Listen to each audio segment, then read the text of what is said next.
Bonjour Gérald. Bonjour Samuel. Alors ce matin, un coup de gueule contre les premières cabines de télémédecine qui arrivent dans notre pays. Avant toute chose, Gérald, rappelez-nous le principe de ces cabines.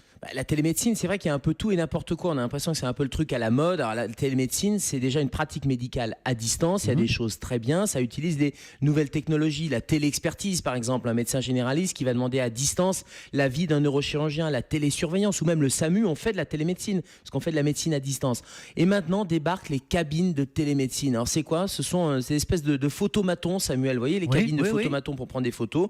Vous êtes harnaché dessus et puis on va vous prendre vos constantes vitales, la tension artérielle, la fréquence cardiaque. Il y a une machine qui va venir éventuellement vous palper et puis vous avez par vidéo un médecin qui est à distance. Voilà, c'est ça une cabine de télémédecine. Et qu'est-ce qui vous chiffonne éventuellement dans cette révolution technologique ? C'est pas de la médecine. La médecine, ce n'est pas que de la technique. C'est pas uniquement prendre la tension artérielle, la fréquence cardiaque. N'importe qui, n'importe quoi peut le faire. Ça, c'est pas le problème. La médecine, c'est de la relation humaine, c'est du temps. Ce que nous demandent les patients, c'est d'avoir un peu plus de temps avec eux. C'est l'empathie médicale et puis c'est la palpation également. Et ça, la machine ne va pas pouvoir le faire. On imagine bien tous les gestes que votre médecin va faire et que cette machine ne peut absolument pas faire. La médecine, c'est pas une photo. Alors, c'est du business, oui, c'est cabine, mais c'est absolument pas de la médecine comme on la voudrait ou comme on la rêve. Gérald, est-ce que quand même cette technologie pourrait être une solution face à la désertification médicale ? Non plus. Non. Enfin, regardez déjà, vous allez au guichet de la Poste et vous voyez déjà les machines d'affranchissement et la difficulté des personnes âgées notamment à utiliser ces machines.